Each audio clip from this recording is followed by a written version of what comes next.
Having seen about areas in the previous video, we're now going to focus on volumes. Okay, so the first thing to do is to study solids which have a given section. Okay, so for instance, suppose we have a cylinder or prism with any kind of basis, right? And anything like this, right? Yeah, you can think of something like this. Even cones, right? Cones as well. Um, well, this is not a cone, this is a pyramid, but cones like this, right? All of this you can think of writing or taking a plane that's horizontal or parallel to the basis, right? And you can, if you want to integrate from this to this, right, to this area h, from 0 to h, from the 0 to from height 0 to h of the area of that section at that point, right? And well, if you can think of this, you can also think of if you know what's the area of that section at any given height, you can use this for everything. Okay, so the volume of a solid that's given by this, which is you have an axis, and you know the area of this section at every point of its height is given by this, right? The volume of this form S, or solid S, is given by the integral between 0 and h, or if you want a and b, we're at 2 points between which we want to integrate, of the area of that section. Okay, let's call this as a function of the height. Okay, let's call it u. Okay, that's the volume of this form, right? The proof is very simple. It uses the same spirit that we have used with Riemann's sums and upper lower sums, and you can see that for every, you can divide this form or any of these solids into like very tiny blocks with this section given by this. So you can think of this like having this, right, and then with a very tiny height, right, and then in top of that you put another one, right, like this, with another tiny height, and you can keep topping this this form by adding this kind of forms, right, on top of each other. And we know the area of each of these because the area of that is given by the volume of this, because this is given by the area of the section at some point C, right, between, if you do a partition of this, right, this is u sub 0, this is u sub 1, this is u sub 2, and so on, right? This is C sub I is between u sub I minus 1 and u sub I, and then the volume of this is given by, it's a box, right, so it's given by the height times the basis, and the height is just u sub I minus u sub I minus 1, right? If you sum all of this from I equals 1 to n, you have a Riemann sum, right? So you can have the upper sum, which is the maximum value of the section in this interval, the minimum value, and you can bound that lower and upper sums, just like we have done, and you get to this formula. Okay, so and this works just as long as this function is integrable, of course. Okay, now let's apply this to compute the volume of a pyramid that has a square basis. Okay, a square pyramid of base L, and sorry, the side of the length of this of the side of the basis is L, and then the height is h. Okay, so we want to integrate along this axis, right, from 0 to h, and what we want is the area of that section. Okay, so at the given point in that pyramid, right, we have a section, and the section of this is going to be a square, right? So we want to have a function of the area of that square as a function of h, right? So here, take that, we are going to to height u, right? We have a square here, right? This is the square, and what's the side of this? Well, we have, this is x, but we can write this as a function of h, right? Or as a function of u if you want, right? So we have, this is L, right? And this, you can see, this is as a function of, you know, using triangle similarity, right? We have this thing. This is L over 2. This is x over 2. Now, this is h, and this is h minus u, right? So, what we have is that, is h minus u, yes. So we have that, let's see, x over 2 divided by h minus u is equal to L over 2 divided by h, okay? Because that's triangle similarity, right? So we have x, 2 and 2 go away, so we have x, and then you multiply this, so you have L, and then h divided by h is 1 minus u over h, okay? That's our formula for the side of this square as a function of u, right? Now we know that the volume of this pyramid is the integral between 0 and h of the area of a square of this side. So this is just the square of that, right? The area of a square is just the side squared. And then the integral of this with respect to u, right?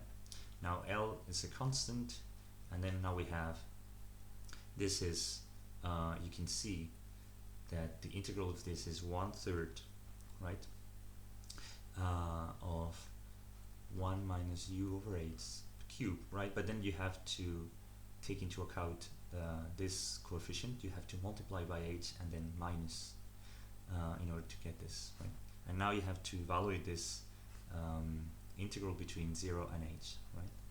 Now what happens at h is that this is obviously 0, right? And then at 0, this is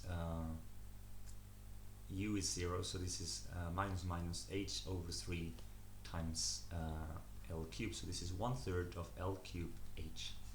This is the area of this pyramid. Okay, now let's go into kind of going to a more particular case of this previous formula to center on solids of revolution. Okay, so solids of revolution are what you get when you take a given curve like this, f, and you turn them or rotate the plane around the x-axis. Okay, so if you have this, imagine you have a sheet of paper or any kind of material that's given by this form, right? And then you rotate it around the x-axis, you get a solid, right? Well, how do we integrate, what do we get the volume of that solid? Well, it's obvious to see that if we want to integrate, right, along this axis, right, the x-axis, we have, again, the integral between a and b, that's the volume of the area of a given section at the point u, right? But what's the area of this? Well, this is just a circle, because this is what you get when you turn around an axis. You get, with the constant radius, you get a circle.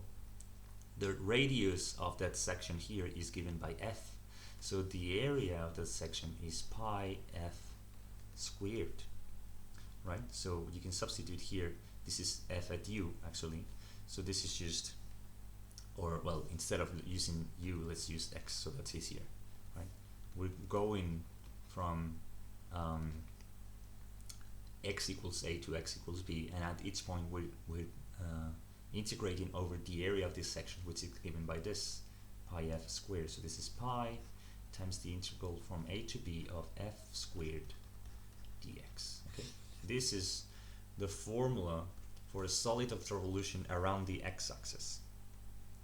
Okay, so for instance, we can use, we have a sphere, right, of radius a, right? So this is minus a and this is a. and we can use as a solid of revolution. The curve here is going to be the square root. What's the area of this?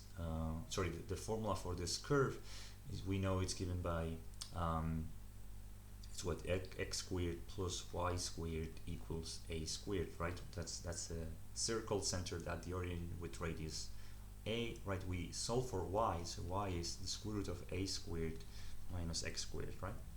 Now we have this is and this is called f of x. So now we use that formula to get that the volume of that sphere, right? So the volume of the sphere is the integral between minus a and a of pi times the square of this, right? So it's a squared minus x squared dx. Now this is pi, and then this is a squared x minus x cubed over 3 evaluated at a minus a. So now we have what? This is, well, you can see that this is, these two are odd functions, so if you subtract this function evaluated at a minus this function evaluated at minus a, you're gonna get 2 times this function evaluated at a, right? You can do it if you don't believe me.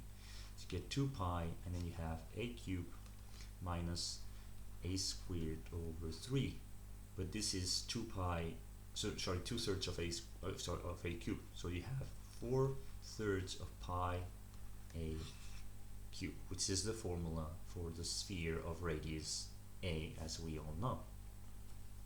Okay, now what happens if our solid of revolution is given by turning our function around the y-axis instead of the x-axis?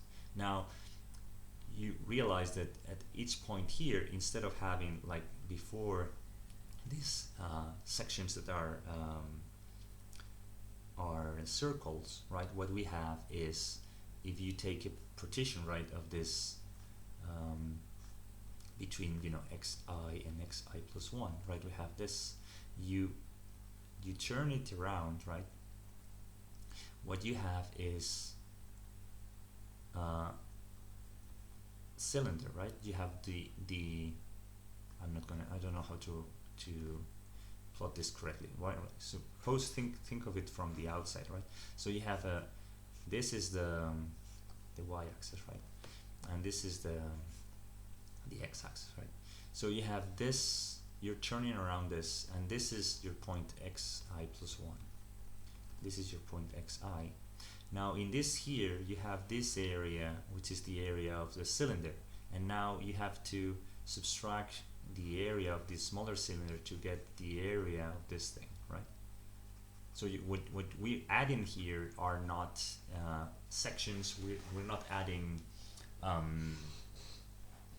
how to say this, rectangles anymore. We're adding cylinders, right? So if we add the next cylinder with given, you know, whatever is this area, right, or the volume of this, right, this is the next cylinder that we're adding, right? This is xi plus 2, right? You see, right? So you're going from here to here, and at each partition, each interval, what you're doing is you're adding a cylinder, right? The smallest cylinder, the highest cylinder. How do you compute the area of a cylinder? Well, the area of a cylinder is given by pi. Sorry, the volume of a cylinder is given by pi times the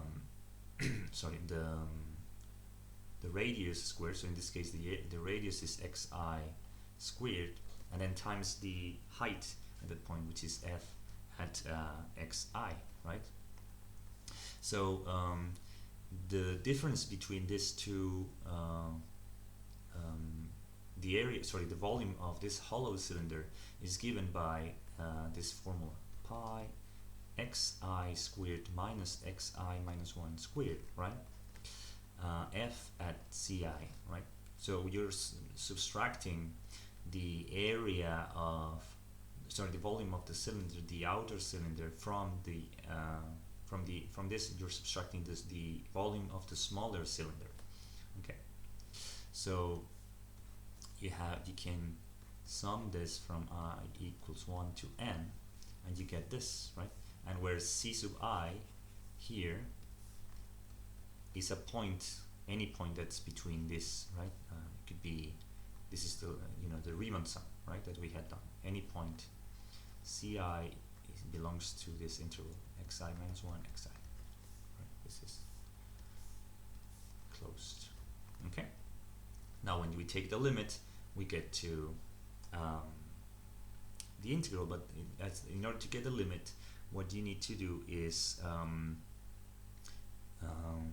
get an xi minus 1 in this formula, right? Remember what we have done with Riemann sums before. But here, you can do this like this. This is the difference of the squares. This is the same as the difference of the reciprocals, right? Now, this formula is valid for any ci, because this is bounded by the maximum and minimum values here in this interval, right? Using any of this Riemann thinking that we have been doing. But this in particular, this is valid if we take ci as the midpoint of the segment. Okay, so xi plus xi minus 1 divided by 2, that's the midpoint. Okay, so we can rewrite this as 2 times ci.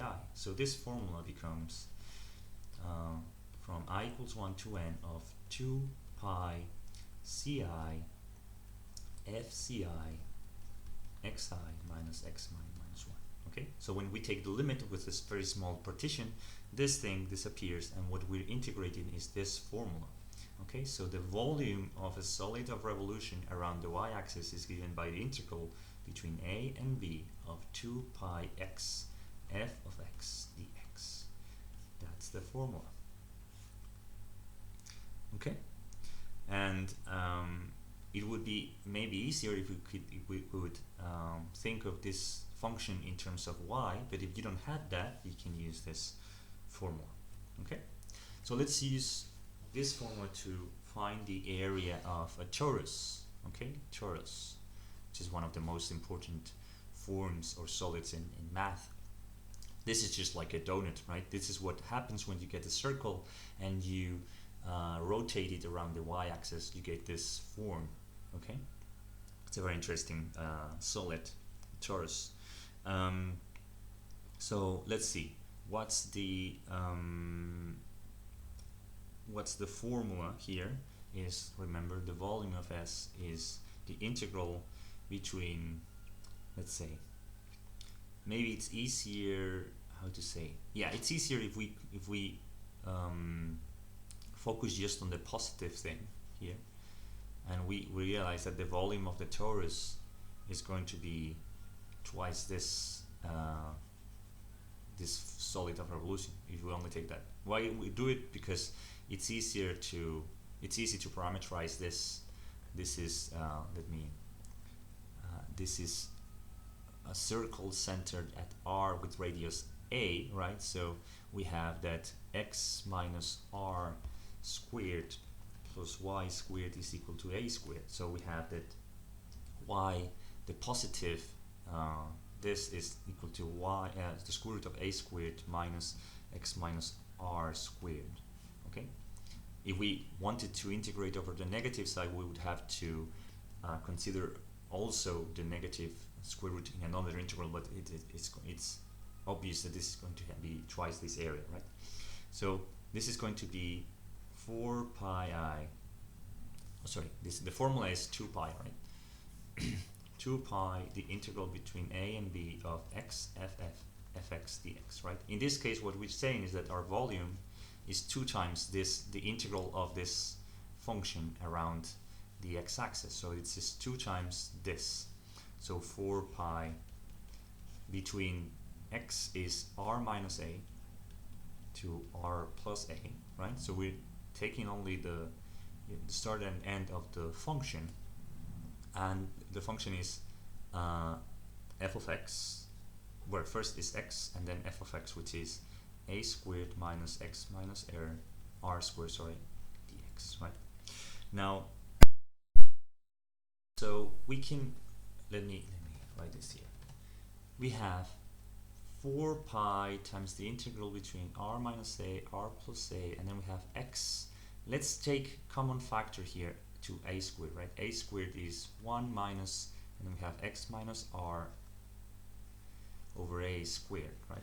So the a squared gets out, so you have 1 minus x minus r over a squared. Now this is when we did we saw primitives in unit 9. This is one of those. This is 1 minus something squared, right? This is x minus r over a. The change of variable here is to take this equals to the sine of theta. Okay, so now this is equal to x equals r plus a times the sine of theta, right?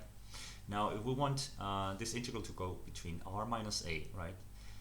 When x is r minus a, this means that the sine of theta is pi minus pi over 2, and then when x is r plus a, sine of theta is 1, so that means that theta is pi over 2. So let me rewrite the limits of integration between minus pi over 2 and pi over 2. This is a that goes out, and so we have what x, which is r plus a times the sine of theta. 1 minus this is the cosine of theta, right? Remember that. So this is the cosine of theta. And now what happens with dx? Well, dx is a times the cosine of theta d theta. So you have a squared out, cosine squared d theta. This is now our integral. Now let's see.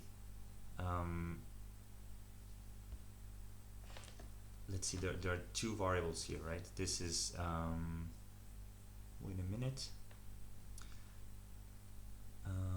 Yeah. So let me go here down. Now we have 4 pi a squared, right? And we can separate this into the first one, r times the cosine square of theta d theta, and then plus 4 pi a cubed minus pi over 2 the sine of theta cosine square of theta, right? Now this function is odd, right? Around is odd, yeah. If you the sine of minus theta times the cosine square of minus theta is equal to minus all of this, right? So we are integrating around an interval that's symmetric around 0. This integral is 0. Okay, check one of the exercises from unit 10 if you don't remember this. Okay, so we just need to compute this integral, right? This is 4 pi a squared r, the integral between minus pi over 2 to pi over 2, and the integral of the cosine squared, which is sorry, we can rewrite the cosine squared as 1 plus the cosine of 2 theta over 2, right? So we can divide 2 and 4. So here we have 2 pi a, and this is just like this, right? Now the integral of this is easy enough. This is theta plus the sine of 2 theta divided by 2 from pi over 2 and minus over pi over 2, right? So let me see. This is 2 pi a squared r. We have pi over 2. The sine of 2 pi over 2, this is 0, right? And then we have minus pi over 2 plus pi over 2, and the sine of minus pi over 2 again times 2 is the sine of pi, which is 0. So we have pi here. So you have 2 pi squared a squared r, okay? Or we can rewrite this like this: 2 pi r times pi a squared. Okay, so in other words, this is the perimeter. If you go back here, okay, let me go back here. So the volume of this solid is 2 pi r times pi a squared, right? So this is just very intuitive to see, right? We're taking the area of the circle, okay, has a radius a, so it has area pi a squared, and we're multiplying it around it a circle that has perimeter 2 pi r. Okay, so this is another way of thinking about this area, right? Another maybe more intuitive way. We here we have solved this using integration.